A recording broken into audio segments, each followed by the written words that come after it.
could just wait for IT to pull that up.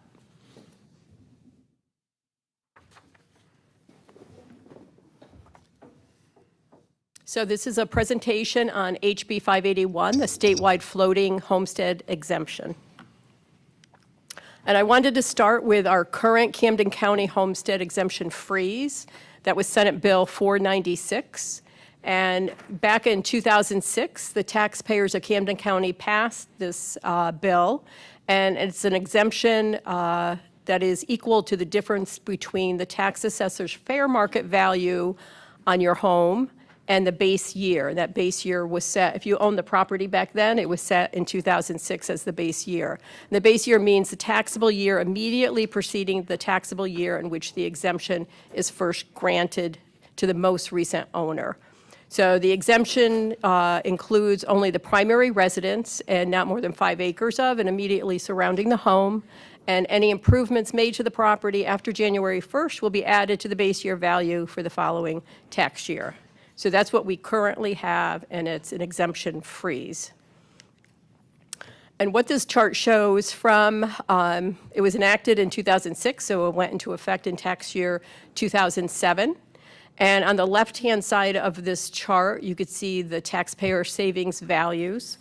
And that goes, on the right-hand side is the net digest value.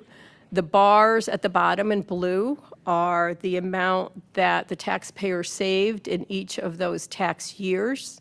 And the green bar is showing the digest value over that period of time, how it had gone up a little. And obviously in 2015, it was the lowest, and it's really rebounded. And actually in the last 3 years alone, so tax year 22, 23, and 24, the taxpayer savings was over 13.7 million. So as the digest value has really increased, that homestead tax freeze has really increased for any of those that are homesteaded.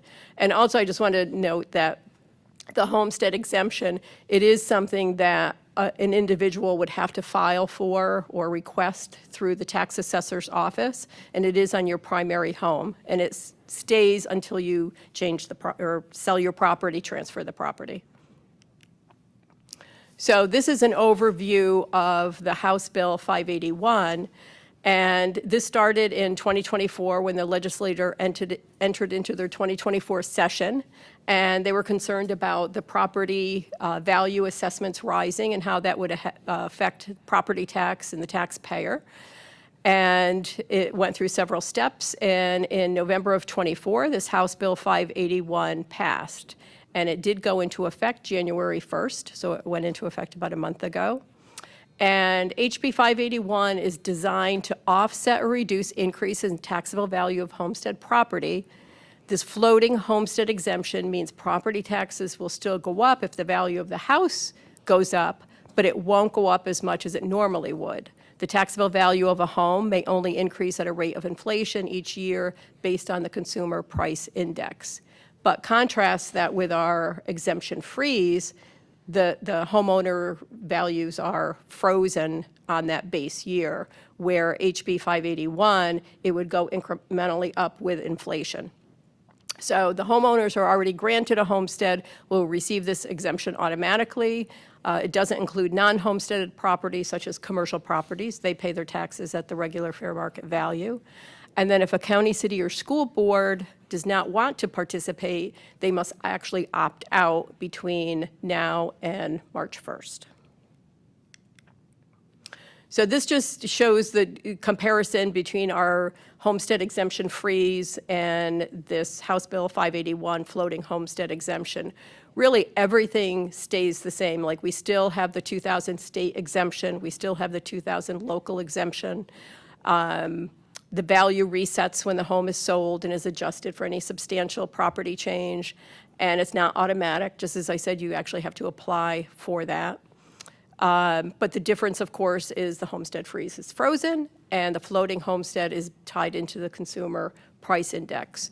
So bottom line on the very left, the great benefit to the taxpayer for the homestead freeze that we have is due to the frozen value and no inflation adjustments. So one does, like the floating homestead exemption does not replace the freeze at all. They're supposed to be both currently active. But the homestead freeze will always really trump the homestead floating exemption. So it's more or less a moot point in having the floating homestead exemption. So the impact on the existing homestead exemptions is this new floating homestead exemption is in addition to and not in lieu of all non-floating, which is Camden's freeze, homestead exemptions. And this will not repeal or replace any existing homesteads. All the other exemptions remain, such as the seniors, and the local freeze remains, which is currently a greater benefit to the taxpayer. So really, next steps are that the bill took effect January 1st, so it's already active, but Camden County may elect to opt out of this floating homestead exemption, and there's a series of steps you need to take. One is that the process could not begin even until January 1st, and you have to complete it by March 1st. The purpose of the work session is to discuss anything or any questions and make the decision whether or not we stay in, which we're already in, or opt out. If you choose to opt out, then we need to have advertise and have 3 public hearings and then file a resolution with the Secretary of State by March 1st. So that's really just a summary of House Bill 581, and do you have any questions? Thank you, Nancy. You're welcome. I don't really have any questions. In my opinion, I think we should opt out. I know the city of Kingsland and St. Mary's have already started the process. So, Yeah, Mr. Chairman, I don't see any benefit to stay in, so I'm with you. I think we should just opt out, and then we'd be consistent with these 3 cities, and collectively as a county, we'd all be in the same. We would all opt out. I don't know if it what goes Woodbine's. Pardon? I don't know what Woodbine's going to do. They're going to opt out. Last I heard. Say Woodbine's opting out? Yep. So all 3 cities? Yep. Well, all 3 are advertising. We still have to do the final resolution. but- Board as well. School board is School opting board's out out as too, yeah. well. And the issue with the FLOST, which is part of this program, since one city is opting out, then we're not eligible for FLOST anyway. Correct. I did not go into the FLOST part of this HB 581 only because the cities have opted out and it becomes not even an issue. If anyone opts out of it, then no one could have it. Right. I don't have any other questions. Do y'all need a vote from us on this, or? Well, you can't vote in the work session. What we just need is just general guidance to, start the process of opting out if that's what you all choose to do. I think That's so. my opinion, so yeah. I guess it's a pretty short time frame here, so. It is, so we've worked the dates. We would have to provide notice. We're working with the legal organ. We've already prepped a notice in the event that y'all went this way. And it would be in this Thursday's paper. The first public hearing would be next Thursday, not this coming Thursday, but next Thursday. I think that's the 13th. We'll do that at 5 p.m. And then there will be 2 more on the same day. I think is it the 18th? One at probably 10:30 in the morning, and then the next one in the regular meeting. Okay. And at that same time, during that board meeting, there will be an agenda item for the adoption of the actual resolution to opt out. That's 13th of this month? The first public hearing would be the 13th of February. Yes, sir. Everything has to be done prior to March 1st. We got to do it this month. 10 a.m., I'm sorry, not 10:30. I apologize. We'll advertise all of that. That's what has to be in the advertisements. We'll put it out on social media, but that's the next steps if you so choose to go that route. Sounds good to me. And I know we only have 3 board members here, but I just wanted to make sure all 3 of you are recommending that we opt out. Yes. I am, yes. All right. We'll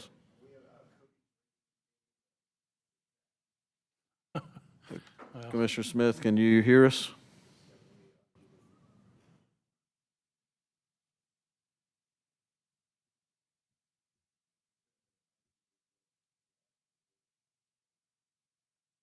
Commissioner Smith, I don't know if you can hear us, but try to unmute on your side.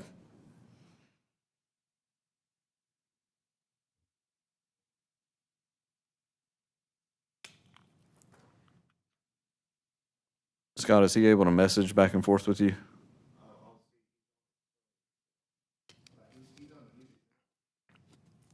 So Commissioner Smith, it shows you're unmuted on our side.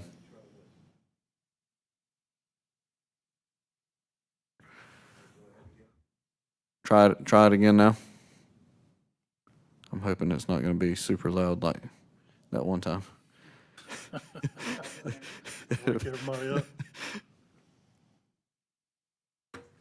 I think you just texted me. Let's see.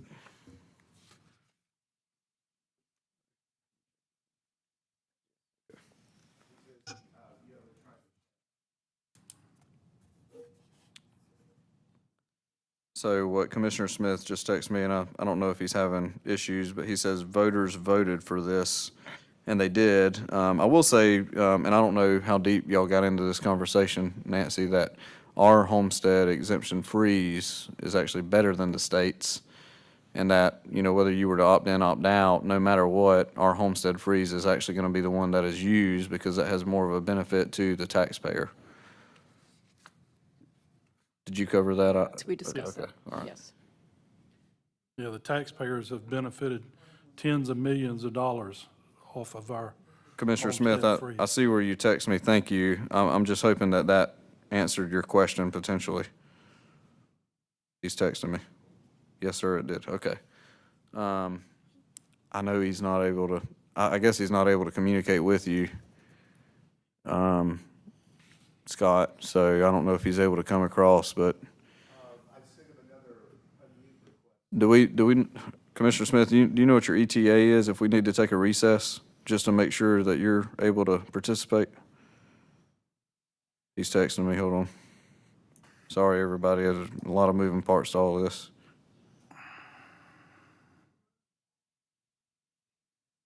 So he's about to be here in about maybe, less than 10 minutes. So it's up to you, Chairman.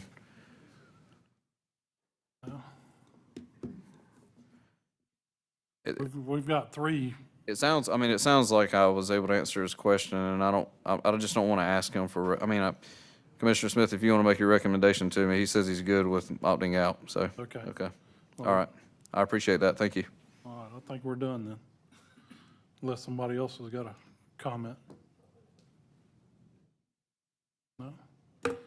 All right, we'll close this work session. We'll start back up at 6 o'clock. And I will say this too, so, again, this is not the final decision. There still has to be 3 public Right. hearings. So, just, this is not the final say. First step. Right, this is just the first step. So, thank you. All right, thank y'all. We're done.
Father and our God in heaven, we come to Thee in prayer and we thank You for this opportunity to meet and to consider the things that are important for the citizens of Camden County. Grant us wisdom, Father, that we would do the things that are right and the things that are pleasing to You. Father, we pray for those who are not well. We pray for those who are in harm's way. We pray for peace. We pray for better understanding among all people. Father, give us all of the bounty and make us appreciative of it and keep us in Your heart. Thank You so much. These things we ask in Thy name. Amen. Pledge allegiance to the flag of the United States of America and to the republic for which it stands, one nation, under God, indivisible, with liberty and justice for all.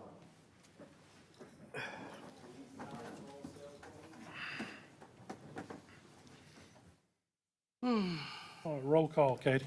All commissioners are present. Okay. We got a couple of amendments to the agenda. We need to make an appointment to the Board of Assessors for District 1, and we need to make a CRC appointment. So we'll add the CRC as number 14, the Board Assessors number 13. Is there any other amendments? So moved. All right, can I get a motion to adopt the agenda? So moved. Do we have a second? Second. All right, we've got a first and a second to adopt the agenda as stated. All in favor? All right. This brings us to approval of the minutes for January 7th, called meeting and public hearing and regular meeting. If there's no changes to those minutes, can I get a motion on those? So moved. Got a first, do we have a second? Second. Got a first and second to accept the minutes. All in favor? Motion carries. This brings us to presentations. We got 2 proclamations tonight. Katie? Okay, the first proclamation is recognizing and celebrating the 25th anniversary of the Woodbine Opry. Whereas the Woodbine Opry has been a cherished part of Camden County's cultural and musical heritage, bringing together residents and visitors alike for 25 years to enjoy old-time bluegrass, gospel, and classic country music. And whereas since its inception, the Woodbine Opry has provided a welcoming venue for musicians, dancers, and music enthusiasts to gather at the old historic school auditorium in Woodbine, Georgia, fostering a sense of community and preserving the traditions of live country and bluegrass music.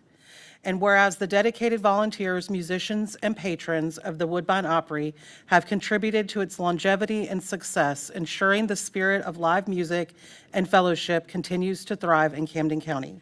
Now therefore be it resolved that the Camden County Board of Commissioners does hereby recognize and celebrate the 25th anniversary of the Woodbine Opry, commending its contributions to the cultural fabric of Camden County and encouraging all citizens to take part in this momentous celebration.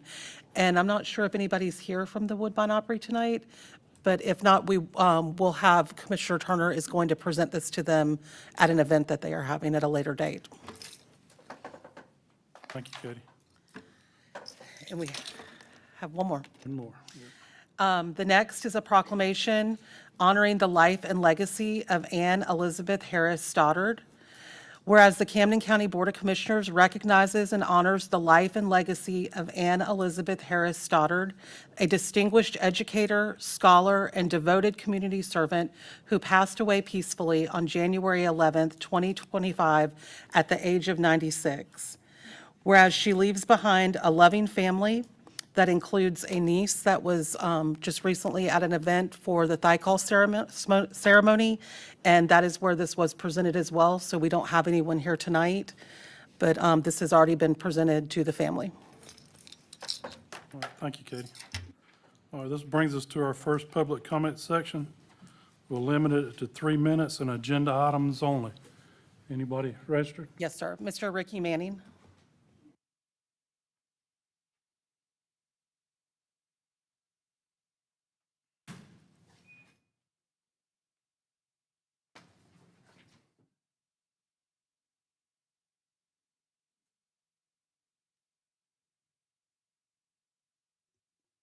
Rick Manning from Bullhead. I just wanted to make a quick statement about establishment of a code enforcement board on number 11. I hadn't had time to really dig into it real deep, but what little bit I did dig into, it looks like a good thing, and I was just, because code enforcement is very costly and everything else around here the way it's going, and it's not really being done. I think the board should at least look at this before they decide to maybe, my personal opinion is we ought to table it and let's have a public hearing on this and let's discuss what's going on with it so that the citizens are informed and we get more citizen input. Like I said, I hadn't had time to really dig into it, but code enforcement has not been being utilized around here. You can ride around this county and look at some of these places.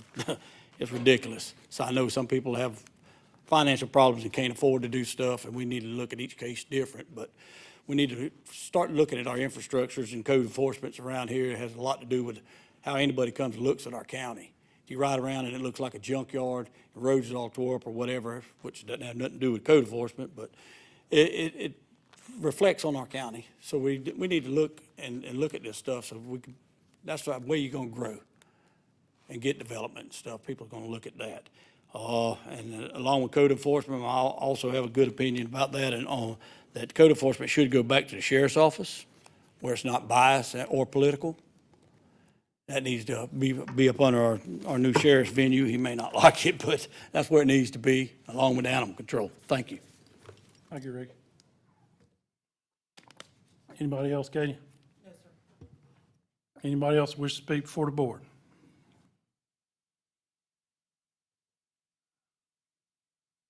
All right, hearing none. This time we need to adjourn the regular meeting and convene a public hearing. Can I have a motion on that? I move that we adjourn the regular meeting and convene a public hearing. Do we have a second? Second. Got a first and second? All in favor? All right, we're in a public hearing now. All right, Joey, you're up. Thank you, Chairman, and good evening, Commissioners. Tonight, I'm seeking approval for the draft of the 2025 capital improvement element. Now, you'll find in your packet the annual report, which includes an updated 5-year schedule of improvements known as the short-term work program. And along with this schedule, you'll find a financial report on impact fees, which are required to be submitted to the Department of Community Affairs annually. So staff would recommend approval on this item. Does anybody from the public wish to speak in favor of this item? Anybody wish to speak in opposition? All right, hearing none, we'll move on. Next item up, a request to rezone 3 acres from agricultural forestry to single-family residential. This property is located in District 1 on Wilson Street in Waverly. This map here is the area map which shows the location of the property, which is highlighted in blue, just off of Horse Stamp Church Road. This map shows a variety of different zonings in this area, which include commercial general, residential, agricultural, as well as an R2, which is a medium-density residential. This is the submitted subdivision of the property, which I stated was 3 acres, and they would like to subdivide it into 2 parts, which is 1 part an acre. The second part would be a 2-acre parcel.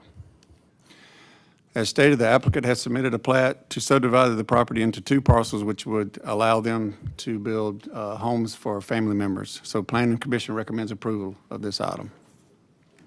Okay, 1 acre is large enough for a well-accepted tank? Yes, sir, it is. Yes, sir. Anybody from the public wish to speak in favor of this item? Anybody wish to speak in opposition? Anybody from the board have any questions? Well, it'll come up in the public meeting anyway. All right, this time we need a motion to adjourn the public hearing and reconvene the regular meeting. So moved. Do we have a second? Second. We got a first and second. All in favor? All right, we're back in the regular meeting. Okay, Joey, you're back up. First item up be a request to approve the draft of the 2025 capital improvement element. Staff will recommend approval on this item. Okay, I'll make a motion, we approve this. I'll second. We got a first and second to approve the capital improvement element. Any discussion?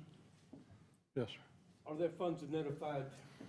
Are there funds identified for the establishment of a replacement airport in this plan? I can't remember, we'd have to look back at the methodology, but in the 5-year short-term work program, there is not. Okay. Thank you. Any more discussion? All in favor? Motion carries. All right, next item, Joyce. Next up, we have a request to rezone 3 acres from agricultural forestry to single-family residential. This parcel is located in District 1 on Wilson Street in Waverly. Planning Commission recommends to approve. Can I get a motion on this item? Mr. Chairman, I move that we approve the 3-acre rezone as presented. Do we have a second? Second. All right, we got a first and second to approve the rezoning. Any discussion? All in favor? Motion carries. Thank you, Commissioners. Okay, Julie. Good evening. I'm requesting that the board approve a $5,019 grant from the Association of County Commissioners of Georgia through the Georgia County Internship Program.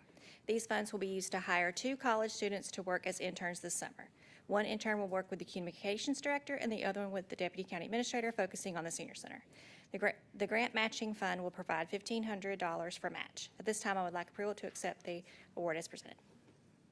Okay, I'll make a motion, we approve this item. Do we have a second?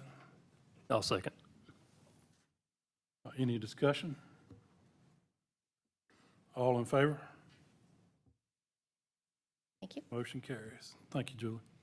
I'm requesting that the board approve a grant in the amount of $98,175 through the Tire Derived Products Program through the Georgia Department of Natural Resources Environmental Protection Division.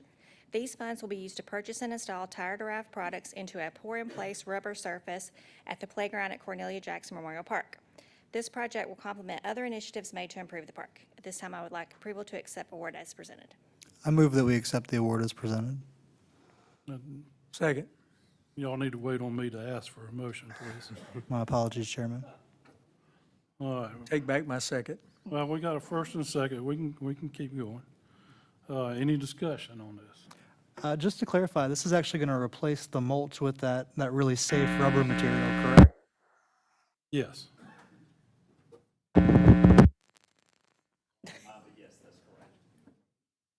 Any other discussion? All in favor? Thank you.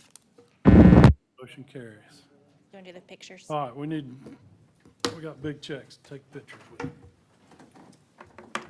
Big checks.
All right, Seth, you gonna handle the next item? I sure am. Thank you, Commissioners. So before you for agenda item number 5, this is for the Board of Commissioners to consider the approval of the change order for the addition of a fire hydrant and booster pump for the new Camden County Department of Public Health building off of Winding Road in Kingsland. So just some of the background on this. The Department of Public Health building was designed and constructed to align with state and local regulations, including fire safety standards. During the initial planning phase, it was recognized that a fire hydrant would be needed to be installed due to the building's distance from the nearest existing City of Kingsland fire hydrant. Due to this, the City of Kingsland's engineer has mandated that the installation of both the fire hydrant and a booster pump is needed to meet the fire code requirements for the city. This requirement became a point of discussion and was reviewed extensively, including a consultation with the State Fire Marshal's Office. The booster pump was mandated to ensure that sufficient water pressure was available for the hydrant's operation due to it being at the end of the water line for the City of Kingsland. Despite efforts to find alternatives and consulting with the State Fire Marshal's Office, compliance with these requirements are essential to obtain the certificate of occupancy for that building. And so I'm bringing before y'all the addition for that change order, and actually the amount is incorrect. It's actually $555 less. So it in total is $175,399. And the reason for that, if you go to the last page in your agenda packet, under the senior project manager, they had it at $190 an hour. It was actually $175 an hour for that senior project manager to pay for that fee. My request again is to consider approval for this change order for at the amount of $175,399. And the funding source is SPLOST 8. SPLOST 8, that's correct. All right, can I get a motion on this item? Chairman, I move that we approve this item. I'll second. We've got a first and second to approve the change order. Any discussion? Yes. Mr. Collins, I have a question. Yes, sir. Obviously, we want fire protection for our health department. That's right. We are going to pay the entire cost of installing a hydrant and the necessary booster pump to make sure that there's sufficient water flow. If someone comes in and builds next door to us, and I can't recall, I think there is vacant land in the proximity. There is some vacant land in the And then proximity. they benefit and they share in the usage of that hydrant, because if I recall correctly, and the chief, I'm not sure if the fire chief's here or not, but 500 feet from a fire hydrant is I think the minimum. I believe so, but just in that proximity, I don't believe that there is a property adjacent that is buildable within that 500 feet. Within 500 feet, there's no property. There's the property behind it that has some land that's owned by the church, and so if they decide, to come back, but I, as of right now, I don't think that there's. Well, you see where I'm going with this is that they get to ride free because we paid for the hydrant and the pump, and the fire truck will come and lay a line and put out a fire in the future. And I don't wish any ill will on anybody, but I'd like a clawback. I'd like to be able to get some of this back if we possibly can. I don't want to create a situation where we delay this any further. We're looking for a pretty quick occupancy, but can we look at that? We can definitely ask that from the city of Kingsland. I don't mind doing that. I do suggest if we could please go, I didn't mean to hit that, but if we could go through with this, so that way we can get that I agree with that occupancy. 100%. But I have no problem asking the city of Kingsland And for I that. didn't want you to pound the table and get upset. So thank you, Seth. I appreciate it. You see my point. I do. Thank you, That's sir. I think one of the bigger issues, whenever we first started these conversations, the initial quotes were much, much higher. I think we were able to. They were, and we were able to get that down. So it was around $350,000 is the cost that we got initially. And so that was kind of the holdup for this. I just wanted to be conservative with the dollars that we had available, and we're able to get it down to right at $175,000. And I think when you called me, you started off with that $350,000. I'm an old man. I would ask you not to do that in the future. Just, tell me the good news instead of what it could have been. You can mention it after the fact. Thank you, Okay, Seth. you got it. And Seth, God willing, this is the only thing standing between us and occupancy, correct? That's correct. Any more discussion? All right, all in favor? Motion carries. All right, this brings us to the appointment of Board Assessors for District 3. Cody, you got somebody in mind? Yes, sir. I would like to nominate, appoint Jennifer Daniels to the Board of Tax Assessors for District 3. Do we have a second? I'll second. All right, any discussion to appoint Ms. Daniels to the Board of Assessors? All right, hearing none, all in favor?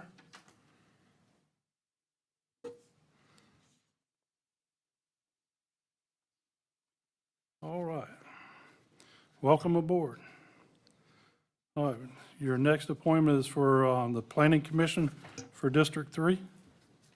Yes, sir. I would like to appoint David Smith to the Camden County Planning Commission for District 3.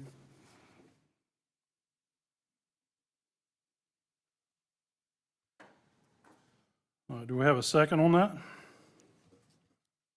Second. Isn't that your father? That is my father, yes, sir. That's a little nepotism, isn't it? It is not, no, sir. Okay. It is specifically a political appointment, and I need someone that I can be in constant communication with. So when these planning items come up before the board, I'm well informed. Okay, we got a first and a second. All in favor? Those opposed? All right, you got somebody else? No, sir, I'll need to defer this to the next meeting. All right, we'll defer it to the next meeting. All right. Appointment to the Board of Elections and Registration. Yes, sir. So this one shouldn't be as controversial. It's actually someone that this previous board has appointed to the Department of Behavioral Health and Developmental Disabilities. I'd like to appoint Dr. Don Gray to the Board of Elections and Registration for District 3. All right, we got a first and second. Any discussion? All in favor? Those opposed? All right, if it failed, you got anybody else? Unfortunately, the only other person that has applied is someone I do not believe has acted appropriately in that capacity, so I'll need to defer this to the next meeting. Okay.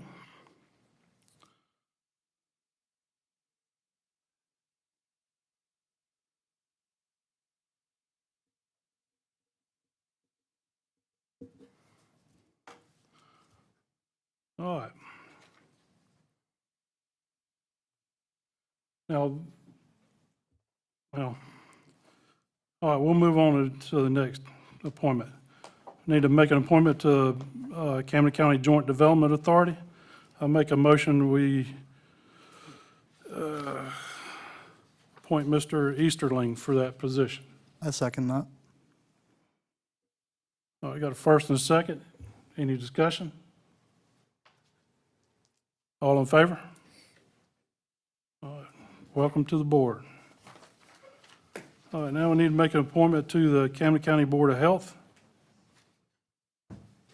I make a motion, we appoint Ms. Rebecca Capehart, RN, to the Board of Health. I'll second that. Any discussion? All in favor? Motion carries. All right, this brings us to the establishment of a code enforcement board.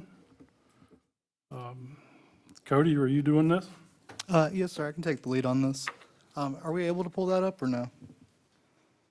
Pull what up? Sorry, I know it's on the agenda, but, I didn't know you had a presentation. no, just, kind of Oh, an well, outline of what the code would be. Yeah, Scott, are you able to pull up the actual agenda item? I'm happy to give some history on this, though, while we wait. In speaking with the county administrator and the county attorney, their observations regarding the challenges in enforcing code and ordinances here in Camden County is that the current process is it goes to the magistrate court, and more often than not, people elect for a jury trial, which then gets stalled in Superior Court. This would allow our code enforcement to bring violations to a citizen-led board where they could hear violations and levy fines. Now, their decision can be appealed to the Superior Court, but this would just be a more streamlined process and I believe a more effective process.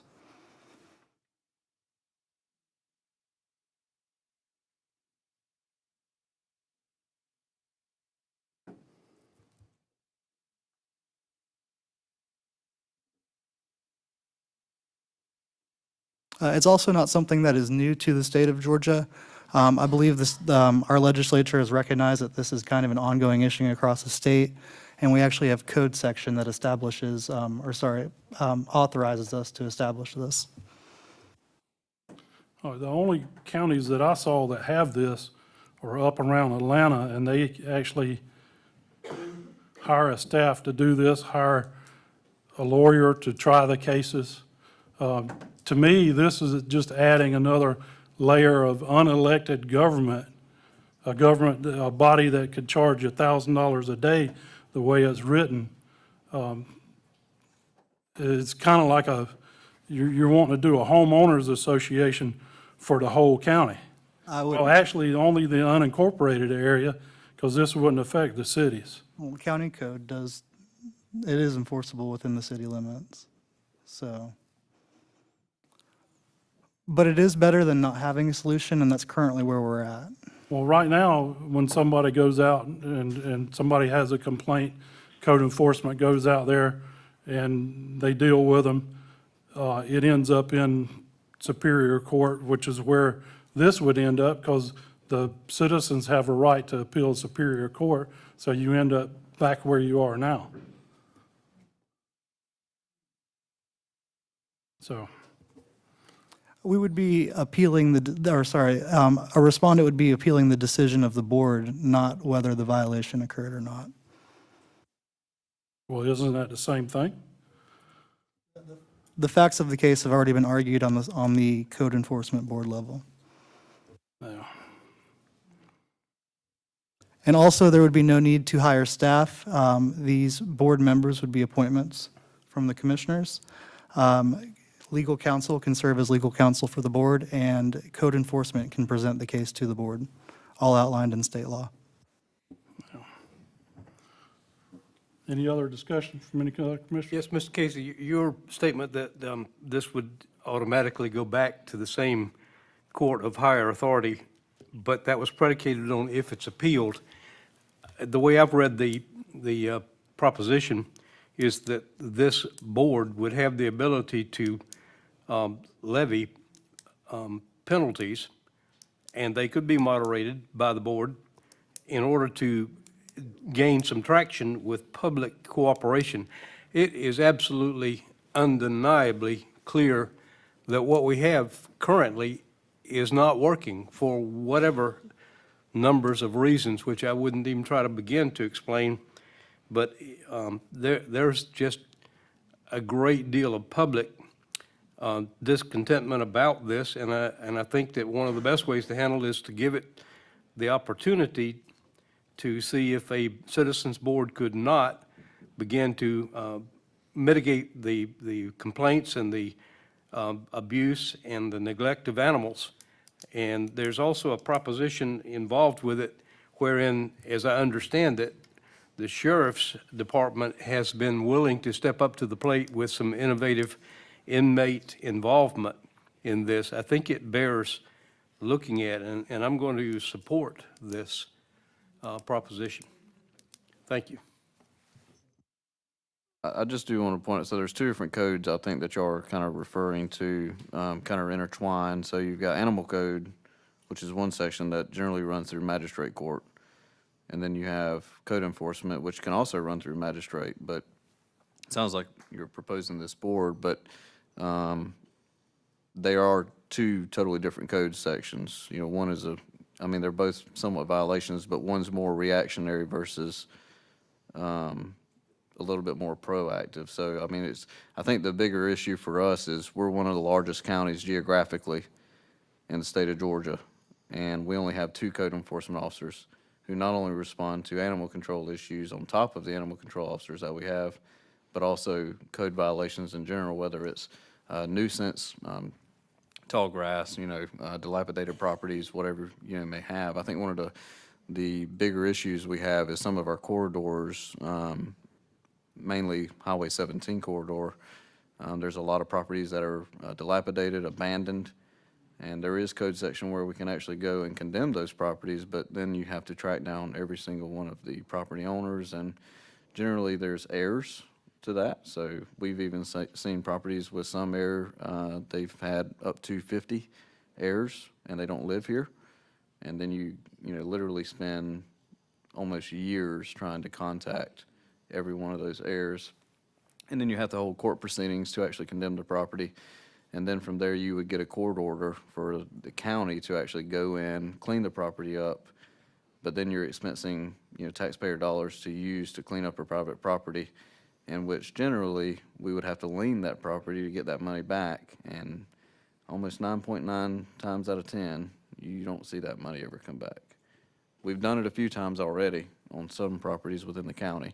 And I'm not advocating against it. I'm just telling you, what we've actually faced in the past, where we've actually had Public Works go out, clean up the property. I think a lot of people that have lived here for a long time remember the Green Door property that was right there off of Highway 40. Yep. Right before you get to Spring Bluff Road or Spring Hill Road? I get the Bluffs, and there's Spring Hill and Spring Bluff. I get them mixed up sometimes, but I think that cost us about $10,000 to tear that property down.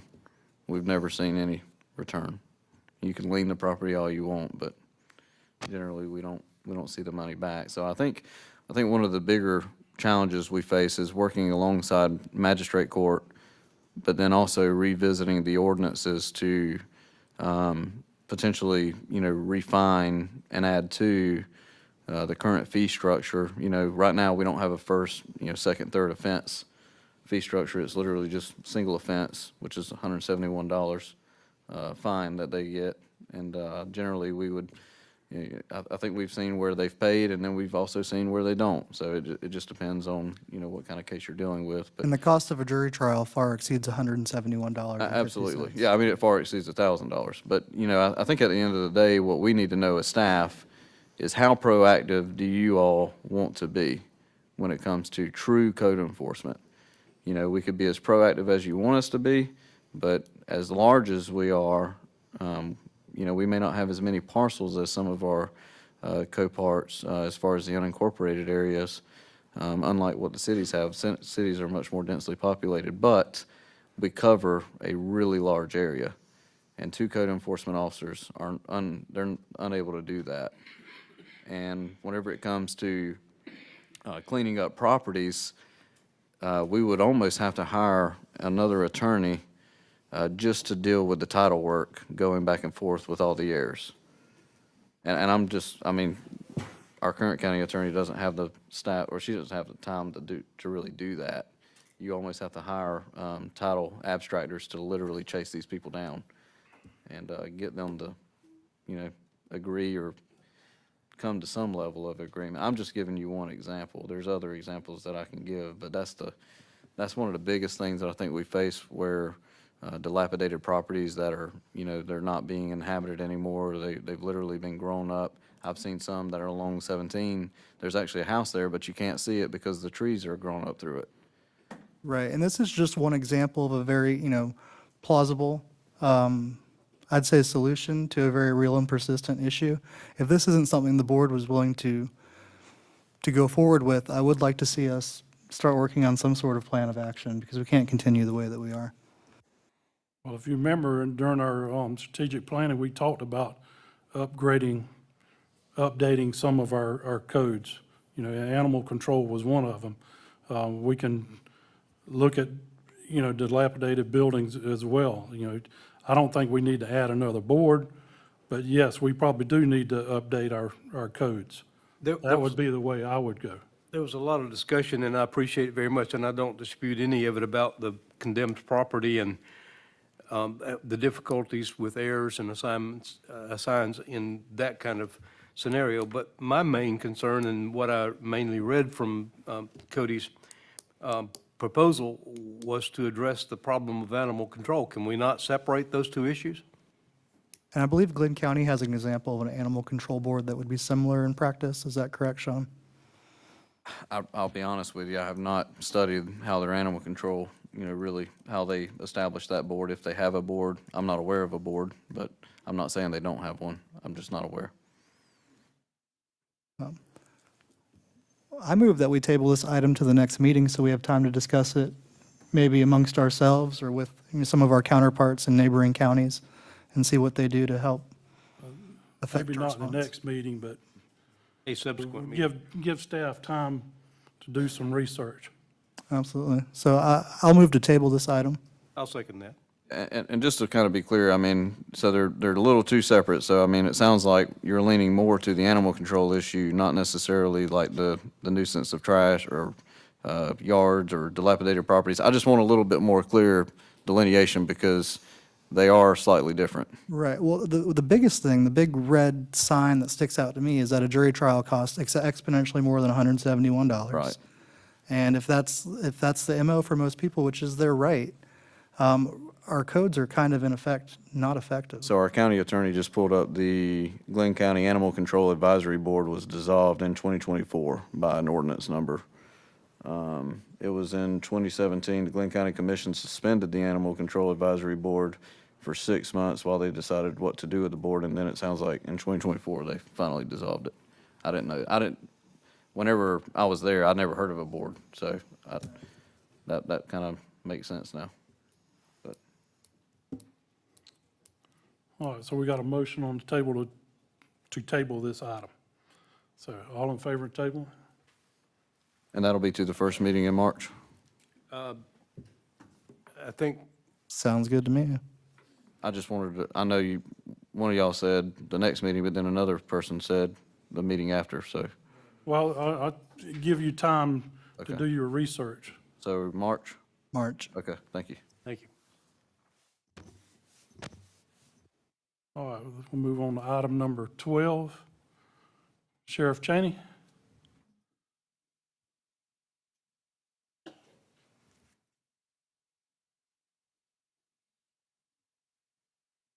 Good evening, Commissioners, Chairman. Thank y'all. Sheriff Cheney from Camden County. I'd like for approval to continue to operate the Camden County Emergency 911 Center. It's for the citizens of Camden County and for everybody that's in here, so thank you. I'll make a motion that we approve this item. Second. All right, we got a first and a second. Any discussion? I think we're lucky to have somebody that wants to do that. That's a difficult provision of service. Yes, sir, thank you. Thank you. Yeah, those ladies and gentlemen have a difficult job. All right, all in favor?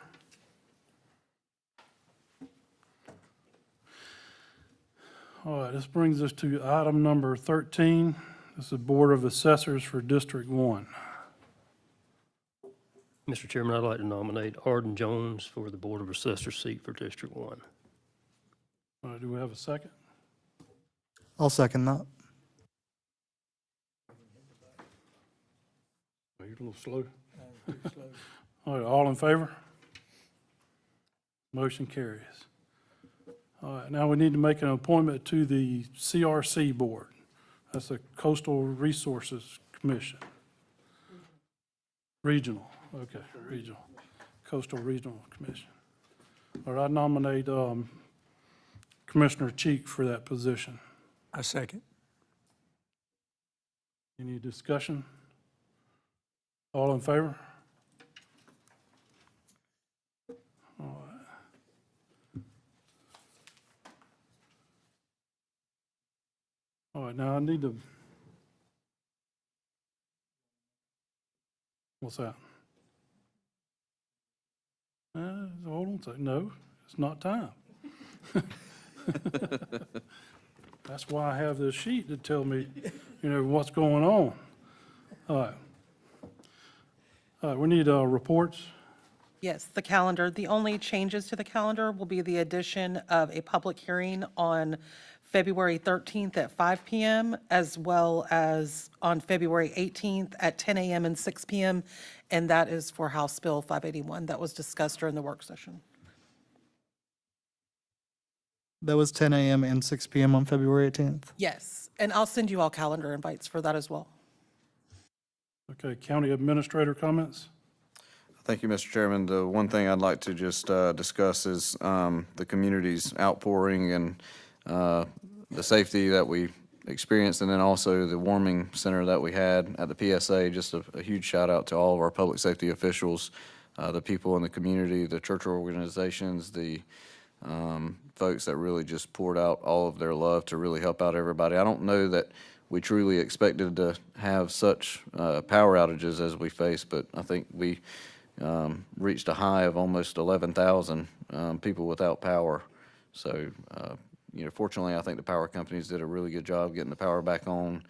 We lost power in all of Woodbine. All of Woodbine was without a power for probably a day and a half.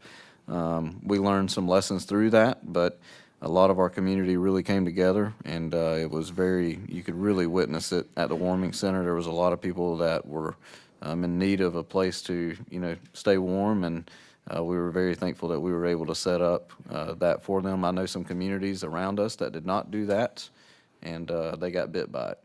And, I'm just very thankful that we've got staff and community partners and leaders that are willing to come together and really help out. So a big shout out to all of our public safety officials. Sheriff Cheney, you've had a really tough job in the first month, so kudos to you for everything that you've had to go through.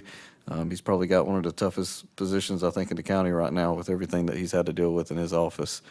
So it's just a blessing, I think, for us as a community to be able to come together in such a, kind of a rare occurrence. I don't know that I've ever thought I'd see snow at Pensacola Beach, Florida. I thought that was pretty interesting to see that they got like 3 inches of snow on the beach. So I don't know that we got beach on Cumberland, or excuse me, snow on Cumberland. I didn't see any photos from over there, but we actually had ice outside of this building for over a week, which was pretty wild. Even whenever we experienced the temperatures up above 70, we still had ice outside of the facility, so it's pretty impactful. I don't know anybody that remembers 1989, but I think this was probably a little worse than then. I was really small back then, so I don't really remember it, but it was a wonderful opportunity to see the community come together, so I appreciate that. Thank you. Thank you.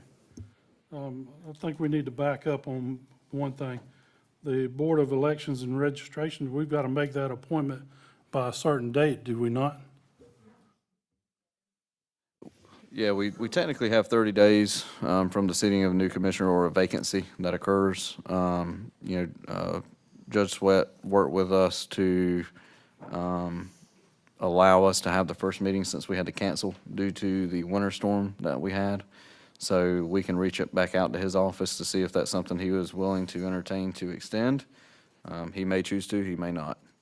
I've been in communication with Judge Sweat as well, and if for some reason we're not able to come to an agreement on the Board of Elections, he will be making the appointment. Okay, thank you. All right, now, this brings us to our last public comment section of the night. We'll limit it to 3 minutes. Anybody registered, Katie? Okay, anybody wish to speak for the board? Come on up, sir.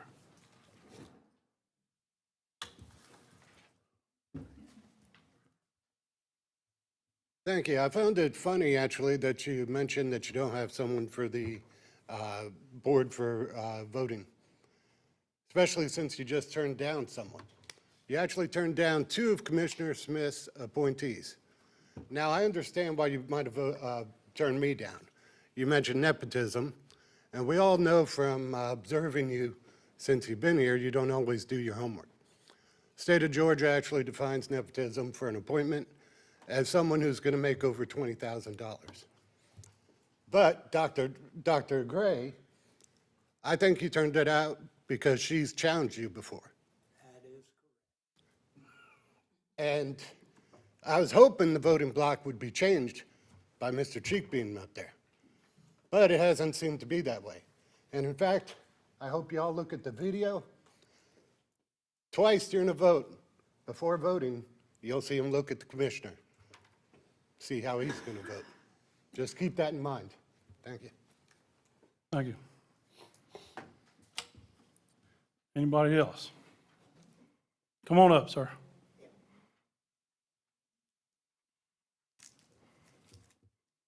Oh, by the way, it's been over 25 years before a nominee's been turned down.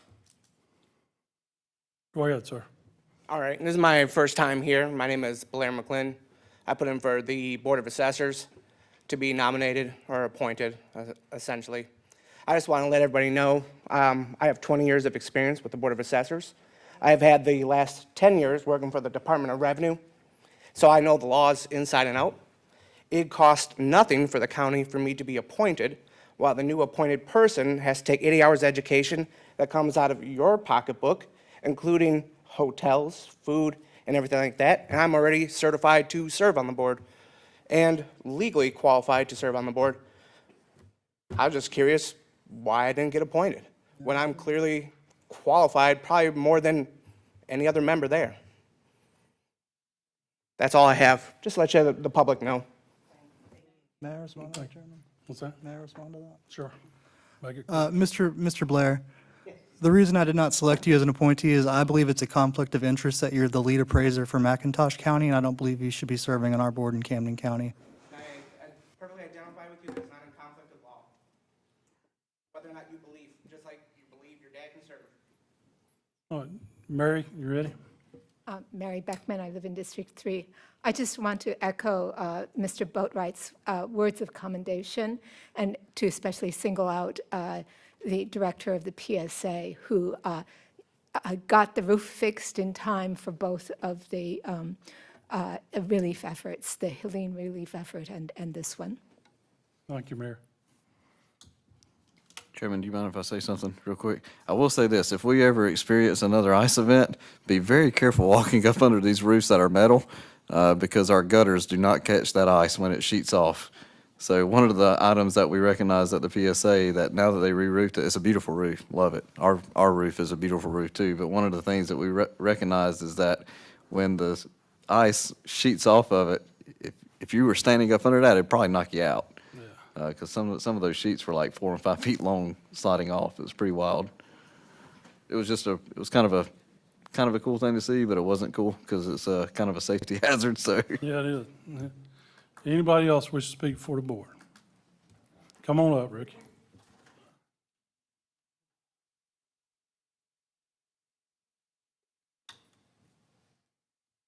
I'll echo that ice on the metal roof, it like got me out of the barn. But anyway, I don't know, y'all don't have a lot to do with the county extension office, the board doesn't, but I just wanted to let y'all be aware. There's some great people that work there. I had some issues with water samples getting overnighted to Georgia University for samples. 4 times I had to travel back and forth. After that 4th time, they took care of that. They've got with the county environmental health department. They came out and run their own samples. And it was all charged, I guess, to UPS. I'm not sure. It wasn't charged to me or the county. So anyway, I just wanted to give a shout out to all those people that work at those 2 places. They've done an excellent job and took the load off my shoulders because I was having to hold off on what I was doing because my license expired due to UPS. But anyway, if y'all see any of them folks, anybody out here, y'all give them a shout out. They're some good people. Thank you. Thank you, Ricky. Anybody else? Come on up.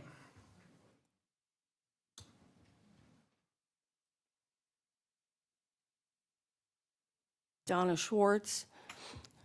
I'm in District 4. I'd just like to say that not electing somebody to the Board of Elections that's already been on there and has been trained, the taxpayers paid for that, and we don't want to have to pay it again. So we'd appreciate it if you'd go ahead and appoint someone. Thank you. Thank you.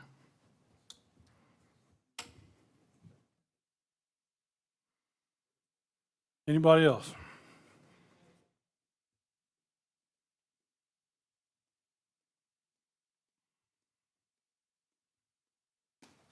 Good evening, Dawn Gray. So clearly, I'm not the choice of 3 of you, but I will tell you this, that I know that election code well enough to know that the enabling legislation for Camden County is pretty specific, as are the bylaws for the Board of Elections for here. 5.2 specifies if it is not done within the 30 days, that it goes to, to the probate judge. So I may not be your choice, but I do recognize what both the enabling legislation under HB 1032 says, as well as the bylaws that are pulled from that enabling legislation. The only way to not be in violation is for it, in fact, to go to the probate judge. On a secondary note, when people are doing background checks on individuals, whether it's education, finances, or criminal, especially when it comes to females, you might want to note that sometimes people have more than one name at which they've obtained their degrees. Thank you. Thank you.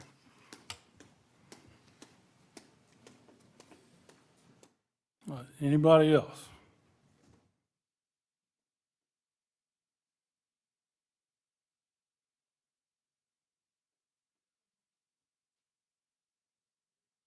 All right, we can, since there's so much angst about the elections board, I'll make a motion, we appoint the person that's already there. I second that. Thought this was District 3's appointment. Is this how you go run stuff? You don't have the floor, sir. Any discussion? Yes, I have discussion, since we're opening it up to discussion. The current District 3 appointee to the Board of Elections they had a hearing in front of them where they were discussing whether they were going to take away someone's right to vote that lives in District 3. Even after being told by the chairman of the election board that any action taken there would be overturned if it were go to court, she still voted to take that gentleman's right to vote away. Subsequently, they had a meeting 2 or 3 weeks later where they, again, it was for the purpose of this gentleman's right to vote, to reinstate it. She again voted to not reinstate his right to vote. And that's why I cannot, in good conscience, appoint her back to the Board of Elections. All right, well, we got a first and a second. All in favor? Those opposed?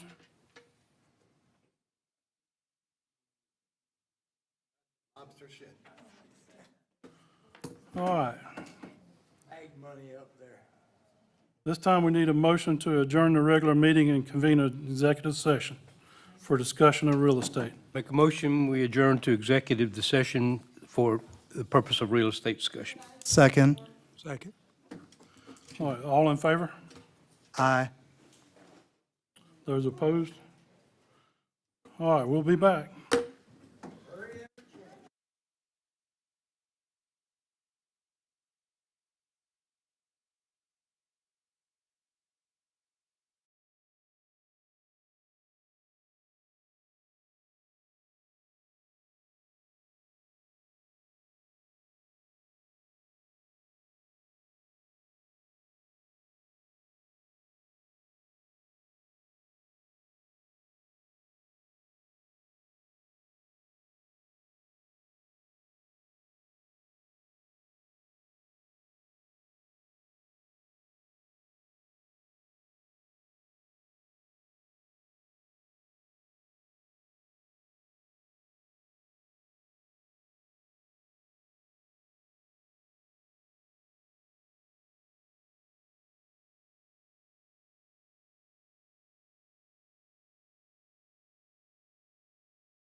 All right, if y'all want to. Let's do it. All right, where are we at? Do you need a motion to adjourn the executive session? Yeah, Can I get it? sure. Thanks, Bill. All right, have it. I move to adjourn the executive session and reconvene the regular meeting. Second. All right, all in favor?